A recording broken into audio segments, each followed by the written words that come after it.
CSS exams and और other exams, specially आपने commission officer के लिए इस किस्म के लिए किसी चीज़ के लिए अप्लाई करना है तो उसके लिए आपके पास टेस्ट वगैरह जो कुछ होगा उसके मुतालिक बात करते हैं। आ जाएं, आप भी आ जाएं जी। Have a seat. So mind सबके रिलैक्स है। ये ऐसी चीज़ हो जिसकी वजह से आप लोग किसी टेंशन में हो, किसी परेशानी में हो, या कुछ ऐसा हो कि आपका जिस्म तो इधर है, आपकी बॉडी इधर है, बट आपके जो एहसासात हैं, आपकी जो सोच है, थिंकिंग व्यूज़ हैं, हर चीज़ है वो किसी और जगह पे घूम रही है। ऐसा नहीं होना चाहिए। आपके इस लेक्चर के अंदर आपके तमाम की तमाम सोच जो है, आपकी तमाम की तमाम क्वालिटीज़ जो हैं वो इधर ही हैं। अगर नहीं है तो उसको हम लोग पोस्टपोन कर लेते हैं और किसी और दिन पे भी रख सकते हैं। मैं उम्मीद करता हूँ कि आप लोग चूँकि रेडी हैं, घर से इसी मकसद के लिए हैं, कोशिश करेंगे कि हम इसको बेहतर अंदाज से अच्छे में, चूँकि कोई प्लान नहीं था हमारा, एकदम ही अभी हुआ है, तो छोटी छोटी चीज़ें जो है आपको डिस्कस करते हैं। सबसे पहले अब आप लोगों की FSC कंप्लीट हो गई है, आपकी BS, आपने क्या MSc किया हुआ है, क्या किया है? FSC कंप्लीट किया है। और FSC किसके साथ है आपकी?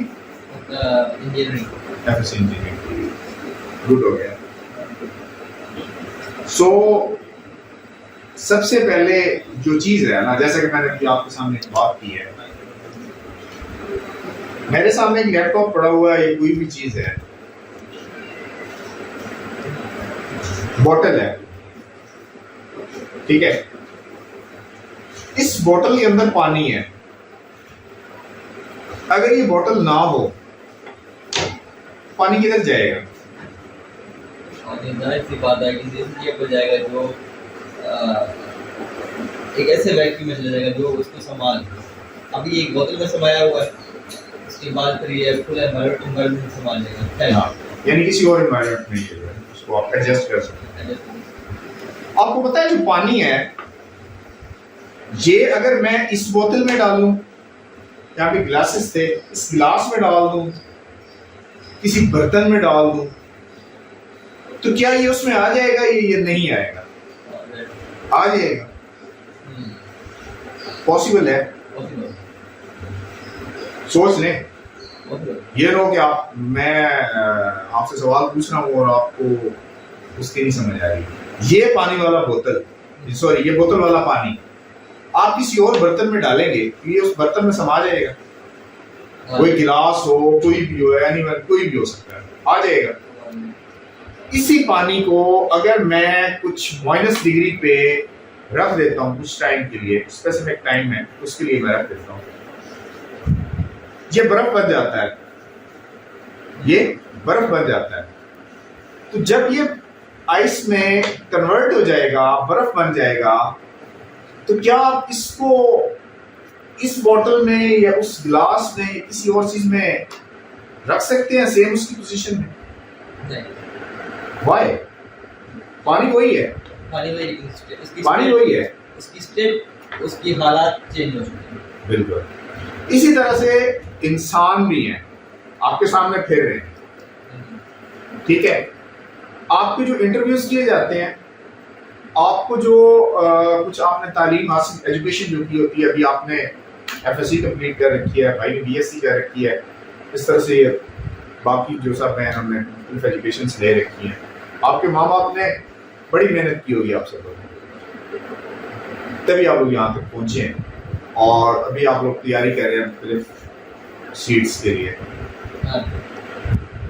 तो अगर आप लोगों का माइंड आइस की तरह है, तो आप इमेजिन कर सकते हैं कि आप सीट के अंदर आ सकेंगे।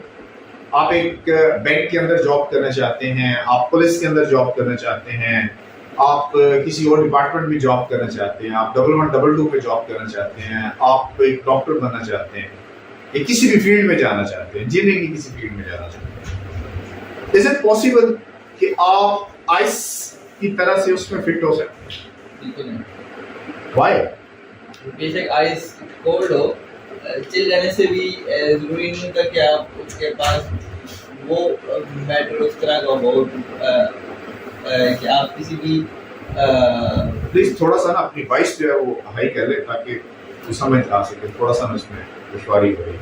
आइस का जो इशू है, आइस का ये इशू है कि आप उस स्टेट में हो जाते हो कि आप वहाँ पे you don't adapt with other conditions, जो कंडीशन रिक्वायर्ड होती हैं विद वाटर। पानी के साथ आप वो किसी भी वैक्यूम के हिसाब से अडेप्ट हो जाता है और उसमें अपना को ढाल लेता है। अगर आपका निज़ाम पानी की तरह है, ऐसा फ्लो चल रहा है, तो आप किसी भी निज़ाम के साथ ढल सकते हो और किसी भी तरह की जॉब ले सकते हो जिसके लिए आप रन कर रहे हो, जो वर्क कर रहे हो। Very good, very good. अब आप देखें, एक पानी के ऊपर ही एक मिसाल दे लेते हैं, वेदर कंडीशन इसके ऊपर, वेदर का सिस्टम आ जाता है आपके पास। अब ये जो पानी है, पानी मिसाल मैंने इसलिए दी है कि हर जगह पे एडजस्ट हो जाता है। अगर आप किसी बात पे अकड़ जाते हो बर्फ की तरह, आप एक जिद बना लेते हो किसी भी चीज को, ठीक है, क्या ये पॉसिबल है कि आप उस बर्फ की मानद उसको फिट कर सकें, एडजस्ट कर सकें, या आपको पानी की तरह वहां से भी बह जाना चाहिए? आप एक पहाड़ी इलाके में, ग्लेशियर्स आपके सामने मौजूद हैं, इन केस अगर ग्लेशियर्स जो हैं वो पिघलना स्टार्ट कर दें, रिसेंटली आपके सामने एक उसकी मिसाल मौजूद है, ये 4 दिन पहले की बात है, आपके सामने कुछ फ्लड वगैरह आए हैं और पाकिस्तान की काफ़ी ज़्यादा इसमें आबादी जो मुतासर हुई है, बहुत सारे लोग जो हैं काफ़ी लड़के थे उसमें, कई लोग जो हैं उसके साथ रह गए हैं, लोग बेघर हो गए हैं, सारी इस तरह से। तो ये बताएं कि ग्लेशियर्स एक अब जगह जगह पे भी डिपेंडेंट है, ठीक है, कुछ ऐसी जगह हैं जहाँ पे आपको पानी की तरह, यानी कि आपको हर जगह पे एडजस्ट होना पड़ता है, कुछ ऐसी जगह हैं जहाँ पे आपको बर्फ की तरह खड़ा होना पड़ता है। आप इससे एग्री करते हैं या नहीं एग्री करते? एग्री करते हैं। वाई, क्यों एग्री करते हैं? तो इसलिए कि आइस की तरह अगर आपने तगड़ा खड़ा रहना किसी चीज के लिए, वो तब किया जाता है जब आपको पता हो कि कोई चीज जो सही हो, जो चीज हक पे हो उसके लिए खड़े रहो, तो आप आइस लैटिट्यूड कर सकते हो। लेकिन एक चीज जिसमें आपको लोगों के हिसाब से चलना है, उसमें आपको पानी के हिसाब से चलना पड़ेगा, अडेप्ट करना पड़ेगा चीजों की सभी कंडीशंस के हिसाब से, और फिर आगे चलना पड़ेगा। अगर मैं आपकी ये इस थ्योरी को रिजेक्ट कर दूं तो आप जैसे कंपेरिजन, आप नेचर देखें, नेचर को देखें, नेचर क्या कहती है? नेचर एक बात करती है कि अकड़ना जो है वो मुर्दे की पहचान है, जिंदा इंसान कभी नहीं अकड़ता, ऐसी बात है। उर्दू लिटरेचर पढ़ के हैं ना सारे के सारे, हाँ जी, आप लोग उर्दू लिटरेचर पढ़ के आए हुए हैं। अब आप लोग ये देखें कि मुर्दा जो है वो अकड़ा हुआ, जब यही इंसान अकड़ जाता है तो आप उसको मुर्दा तस्वर करते हैं, और जब वो मुर्दा तस्वर करते हैं तो फिर आप क्या करते हैं? उसे जाके दफना लेते हैं, जाके दफना लेते हैं, आपकी यादों में रहता है, सब कुछ करता है, हर चीज करता है। इसी तरह से जब आप किसी जॉब में होते हैं और आप अकड़ जाते हैं, व्हाट इज दिस? जब आप किसी जॉब, लेट मी एक्सप्लेन करें इसको। बल्कि मैं आपको एक्सप्लेन करना चाहता था, लेकिन मैं समझता हूँ कि आप जो है इसको पहले एक्सप्लेन करें अपने माइंड के हिसाब से, आप इसके बारे में कहें। और एक और मिसाल भी यहाँ पर सुन लें, अगर आपके ऊपर फल लगे हुए हैं, आप कोई ऐसा दरख्त है जिसके ऊपर फल लगा हुआ है, तो आप ये बताएं कि कोई फलदार दरख्त है, आप थोड़ा सा हाइट पे हैं जहाँ पे बच्चे नहीं पहुंच सकते, बच्चे वगैरह मारते हैं, कुछ और लोग हैं, वो आपको पत्थर मारते हैं, क्या वो आपको मारते हैं, फल के लिए मारते हैं, या क्या कुछ करते हैं? इन दोनों चीजों को आपने एक्सप्लेन करना है। देन जो है वो हम लोग बीच में से ना एक चीज जो है क्वेश्चन स्टार्ट अप करेंगे उसके बाद। तो अभी मैं पहले किस चीज का जवाब, आपकी मर्जी पे डिपेंडेड है, जिसको आप आसान समझें। इससे पहले जो जिस चीज की बात की ना कि आप उसकी बात कर सकते हैं, इससे नर्सरी की बात कर सकते हैं कि बात करें, अगर बच्चे हैं तो वो ऑब्वियसली वो एक चीज की तरफ जिसकी माइंड वो ज्यादा माइल होगी ना, वो सेव ही होगी। उनको पाने के लिए वो उन्हीं को पत्थर मारेंगे, इस वजह से वो हो सकता है कि दरख्त के नीचे बैठा हुआ बंदा उसको भी नुकसान कर दे, पर वो उनकी नीयत इस हद तक यही होगी कि वो उस चीज़ को हासिल करें जिसके लिए वो जा रहे हैं, कोशिश कर रहे हैं। Good, that's it. अभी देखें, अब मैं आपको एक्सप्लेन करता हूँ हल्का सा, आपने अपने माइंडसेट के मुताबिक सोचना है। अब एक बंदा आया थोड़े से बड़े कद का, ठीक है, उसने आराम से फल तोड़े, जिस चीज का भी वो फल है, ठीक है, उसने फल तोड़े, एप्पल्स हैं, ऑरेंज हैं, समथिंग एनीवन, कुछ भी है, या बेर लगे हुए हैं किसी बेरी के ऊपर, कोई चीज भी हो सकती है, उसने तोड़े, उसने दे दिया।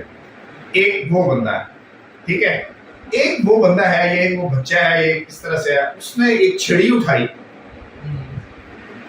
और उसको मारी, सही, ठीक है, उसने उसको छड़ी मारी, वहां से वो चीज गिरी, उससे हुआ क्या? फल को चोट लगी, दरख्त को चोट लगी, फल नीचे गिरा, जाया हुआ, ऐसी बात है। उसके ऊपर जर्म्स लगे, जरासीम वगैरह लगे, कीटाणु लगे। वो कौन सा कार्टून है, दूसरे कार्ड में जो होते हैं वो कौन कौन से होते हैं दोनों? एक तो डट्टू होता है ना, और एक और भी होती है वो चुड़ैल सी, माइंड घुमाए थोड़ा सा, कचरा रानी, कचरा रानी भी होती है साइड कहीं पे, वो सारे के सारे उसके साथ मिक्स हो गए। अब दोनों की सोचें हैं, दोनों की थिंकिंग्स हैं, दोनों के एक पॉइंट ऑफ व्यू है। और एक और बंदा आया, उसने छड़ी की बजाय उसने नीचे से पत्थर उठाया, और पत्थर उठा के उसने ऐसे लगा दिया, ये ले भाई, 4-5 आगे नीचे बेर हैं, जो कुछ भी उसने उठा लिया। अब जिस टहनी के ऊपर वो लगा है, टहनी डैमेज हुई, फल के ऊपर लगा, वो फल डैमेज हुआ, नीचे गिरा फिर भी डैमेज हुआ, ऐसी बात है।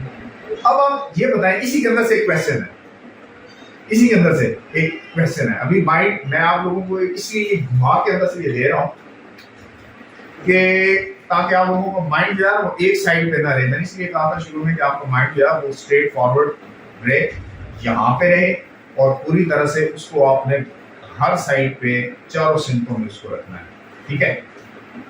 अब आप ये बताएं हल्का सा, न्यूटन का कौन सा कानून है जो कहता है कि जमीन, हल्का सा, न्यूटन का कौन सा कानून है जो कहता है कि जमीन कशिश रखती है, कशिश से शकल के मतलब जो मोशन लॉ जो है, अब वो थर्ड है, सेकंड है, फर्स्ट है, और वो आइंस्टाइन ने लिखा है, न्यूटन ने लिखा है, या नोबेल ने लिखा है? न्यूटन ने। भाई, और वो कौन सा मोशन था? जो इंट्रोड्यूस, थर्ड है, सेकंड है, फर्स्ट है? First law of motion introduce Newton ने करवाया, सबसे पहले इंट्रोड्यूस उसने करवा दिया। मैं जमीन पे गिरने की बात कर रहा हूँ, उसने क्या चीज की थी? उसने ऑरेंज किया था, सेम था। Very good. अब ये आप लोगों के माइंड में होना चाहिए। हो सकता है एक बंदा ये सवाल कर, चीज कोई भी हो, चीज कोई भी हो, लेकिन जो आपने पढ़ा है उसमें क्या था कि न्यूटन ने जब एक्सपेरिमेंट उसका हुआ था, उसने एक्सपेरिमेंट किया था, तो उसमें क्या चीज थी? एप्पल था, ऑरेंज था, क्या था? एप्पल था। मैं कहता हूँ ऑरेंज था। यस। आप एक्सप्लेन करें, आप मुझे ब्रीफ करें। अब मैं बैठा हूँ आपके सामने, आप मुझे इंटरव्यू देने के लिए आए हुए हैं और मैं इस बात पे बजिद हूँ। मैं कहता हूँ कि भाई ऑरेंज था, वो एप्पल नहीं था, वो ऑरेंज था। आप मुझे एक्सप्लेन करके बताएं कैसे था वो Apple? According to the knowledge given from previous books or very good, evidences we could found. हाँ, पुराने सबूत हम ढूंढ सकते हैं, उनमें यही लिखा हो जो हमने पढ़ा है जिससे। Very good. Evidence, very first one है एविडेंस, इफेक्टिव इफेक्ट, और बाकी जो उसके बयानात हैं यानी कि बुक्स वगैरह, उसकी रिलेटेड नॉलेज है, हाँ। नॉलेज ऑथेंटिक होना चाहिए। ऑथेंटिक लॉजिक, ये नहीं है कि भाई यहाँ पे वो एक भट्टी साहब बैठे हुए हैं, उन्होंने क्या किया है कि जी माल्टा से गिरा था, बुक्स में उसने लिख दिया है ये माल्टे से गिरा था, और जो किसान पर जाए क्या दिया वही लिख दिया।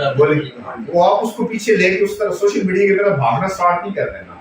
आपने बुक रीडिंग की है, आपने पढ़ा है, आप लोगों को 6 से 9 से 10 से किसी भी स्टैंडर्ड से आप लोगों को पढ़ाया जाता है और आपको उसका पता है। अच्छा, सवाल बीच में रह गया, वो कौन सा लॉ था जिसमें उसने इस बात की वजाहत की थी कि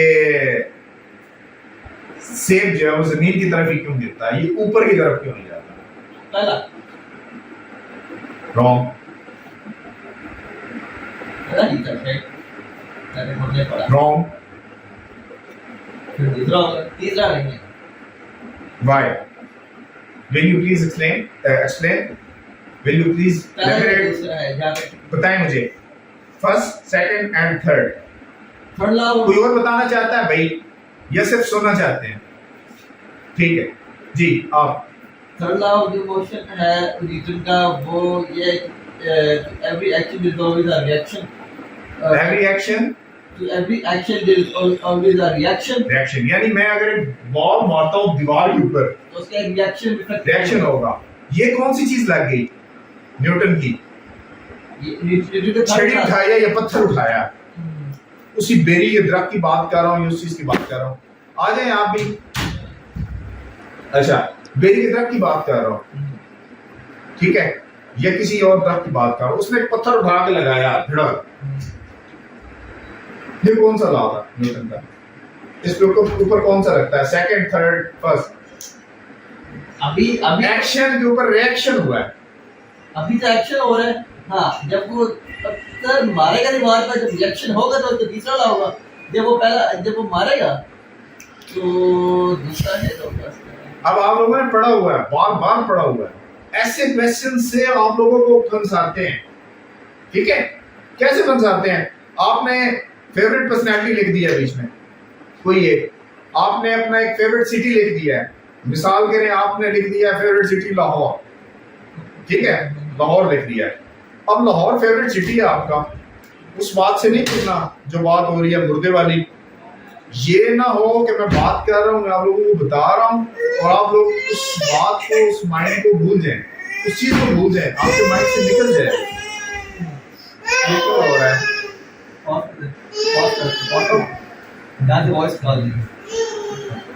अच्छा जी, देखें अब क्या होता है, उस बात को आपने नहीं भूलना, किसी सूरत में नहीं भूलना कि हमने बात की थी मुर्दे की, डेड पर्सन की, ठीक है, डेड बॉडी की एक बात की थी। सेकंड वन हमने दरख्त की बात की थी, बात वो चल रही है लेकिन हम लोग यहाँ पे आ गए हैं, ठीक है। आपका माइंड एक्टिव होना चाहिए, आपको पता होना चाहिए कि आपने वो बात जो की हुई थी वो कहाँ थी और ये बात जो बीच में से निकल के आ गई ये कहाँ पे है। जो बंदे आपका इंटरव्यू लेंगे, जो बंदे आपको पूछेंगे, उसमें 4 बंदे होंगे, उसमें 3 बंदे होंगे, उसमें 5 बंदों का बैच बैठा होगा, ठीक है। वो हर एक बंदा, ऐसा भी हो सकता है कि वो सिंपल आपसे क्वेश्चन करें, ऐसा भी हो सकता है कि वो आपसे घुमा घुमा के सवाल करें, जैसा कि आजकल आपके पास साइकोमेट्रिक टेस्ट जो है उसको लिया जाता है। उसमें क्या होता है कि आपको 150 सवाल, 300 सवाल, 400 सवाल लिए जाते हैं और उनमें टाइम आपको just 1 hour, half an hour, कितना टाइम दिया जाता है। क्यों? उसमें एक सवाल तो होता है आपकी पर्सनैलिटी से रेलिवेंट, तो दूसरा सवाल होता है वो जनाब अल्लाह कायदे-ए-आज़म के बारे में पूछ रहे होते हैं, वो जनाब दिन के बारे में पूछ रहे होते हैं, वो आपकी ड्यूटीज के बारे में सवाल करते हैं, वो आपके माइंड को घुमा के रख देते हैं। वो पूछते कि ये चीज, जिस चीज की आपने बयान की, ये चीज क्यों हुई, तो एक सवाल को वो 4 जगह पे लाजमत, साइकोमेट्रिक टेस्ट, कोई भी साइकोलॉजिस्ट जो है वो एक सवाल को 4 मर्तबा जरूर दोहराता है। फर्स्ट पे इसकी क्या थी, उसी के साथ का रेलिवेंट क्वेश्चन, सेकंड पे इसकी क्या थी, थर्ड पे क्या ये तुक्के लगा रहा है, क्या इसका कोई है, नॉलेज है, ये इसका कोई सिस्टम है, ये इसके पीछे कोई चीज है या नहीं, ठीक है। सो अब इसको ब्रेक करते हैं, ठीक है, और वापस अपने टॉपिक की तरफ चलते हैं। सो टॉपिक के ऊपर आप मुझे ये बताएं, न्यूटन के 3 लॉ, पहला, दूसरा, तीसरा, ठीक है जी। पहला मैं कहता हूं कि पहली बात तो यह है कि पहला जो लॉ था वो न्यूटन ने नहीं लिखा था, वो लिखा था आइंस्टाइन ने, ठीक है। सेकंड मैं कहता हूं कि जी जो था वो न्यूटन ने लिखा था। थर्ड जो है वो मैं कहता हूं जी वो नोबेल ने लिखा था, ठीक है। लेट मी एक्सप्लेन, एक्सप्लेन करें। ये मैं नहीं करता, आप करें, एक्सप्लेन करें। यहाँ पे वो अपना एटीट्यूड सॉलिड आइस की तरह रखना जरूरी है, क्योंकि यहाँ पे अब एक बात है जो फैक्चुअल बात है, जो एक एविडेंटली बात प्रूव हो चुकी है, वो हक की बात है, सच की बात है। आपने वो अपना पॉइंट ऑफ व्यू, इसको क्या कहते हैं, इसको कहेंगे क्या? यूनिवर्सल ट्रूथ यूनिवर्सल ट्रूथ हो सकता है। नहीं, कैसे हो सकता है बताएं। नहीं है, लेकिन ये है कि ये एविडेंटली प्रूव्ड है, एक ऐसा फैक्ट है जो एविडेंटली प्रूव्ड है किताबों